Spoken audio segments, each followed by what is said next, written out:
9,750 రూపాయలు. అది మొన్న 30% పిఆర్సీ పెంచిన దాంతో కలుపుకొని ఇది ఇతర రంగాలతోటి పోల్చి చూసినట్లయితే వీళ్ళు ఉదయం 6 గంటల నుండి రాత్రి 7 గంటల వరకు ఉంటున్నారు. రోజు 3 పూటల భోజనము.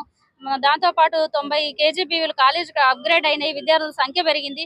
అయినా పెరిగిన సంఖ్యకు అనుగుణంగా వీళ్ళకు సిబ్బందిని పెంచకపోయినా వీళ్ళు పని భారం ఎక్కువైనా కానీ అక్కడ అనేక కష్ట నష్టాలకు ఓర్చుకొని పనిచేసినటువంటి వాళ్ళకు ఈ రోజు ఎలాంటి బెనిఫిట్స్ లేకుండా పంపిస్తారు అనేది మాత్రం చాలా తీవ్రమైన బాధ. ఫుల్ టైం వర్కర్స్ వీళ్ళందరూ. తెలంగాణ రాష్ట్రంలో కస్తూర్బా గాంధీ పాఠశాలలు, ఆదర్శ పాఠశాలలు, model schools, URS urban residential schools ఏర్పాటు చేసిన తర్వాత మొట్టమొదటి బ్యాచ్ రిటైర్మెంట్ అయ్యే బ్యాచ్ ఈ బ్యాచ్. రాష్ట్రంలో దాదాపు ఒక 400 మంది పైగా మహిళా కార్మికులు మొత్తం కూడా రిటైర్మెంట్ కాబోతున్నారు. పర్మనెంట్ ఉద్యోగస్తులకు ఏదో రకమైన రిటైర్మెంట్ బెనిఫిట్స్ గవర్నమెంట్ ఇస్తుంది, పెన్షన్ లాంటి సౌకర్యాలు కల్పిస్తుంది. కానీ కాంట్రాక్టు అవుట్సోర్సింగ్ పద్ధతుల్లో ఈ విద్యాలయాల్లో పనిచేసినటువంటి మహిళా శ్రామికులకు ఎలాంటి సౌకర్యాలు కల్పించకపోగా రిటైర్మెంట్ బెనిఫిట్స్ కూడా అందజేయడం లేదు. ఇప్పటికైనా రేవంత్ రెడ్డి ప్రభుత్వం ఈ మహిళా కార్మికుల పట్ల ఆలోచన చేయాలి.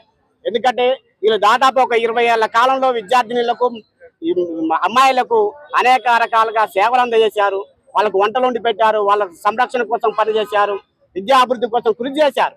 కాబట్టి కేసీఆర్ ప్రభుత్వం మొత్తం కూడా అనేక దఫాలు వచ్చి ఇక్కడ విన్నవించుకున్న పట్టించుకున్న ఒక పరిస్థితి ఉన్నది.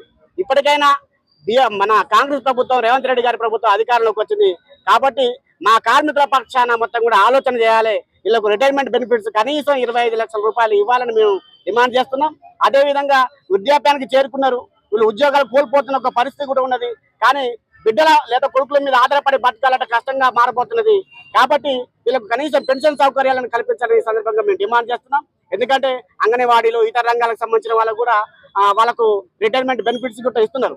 కాబట్టి వీళ్ళకు కూడా ఈ వర్తింపజేయాలని ఈ సందర్భంగా ఐఎఫ్టీగా మేము డిమాండ్ చేస్తున్నాం.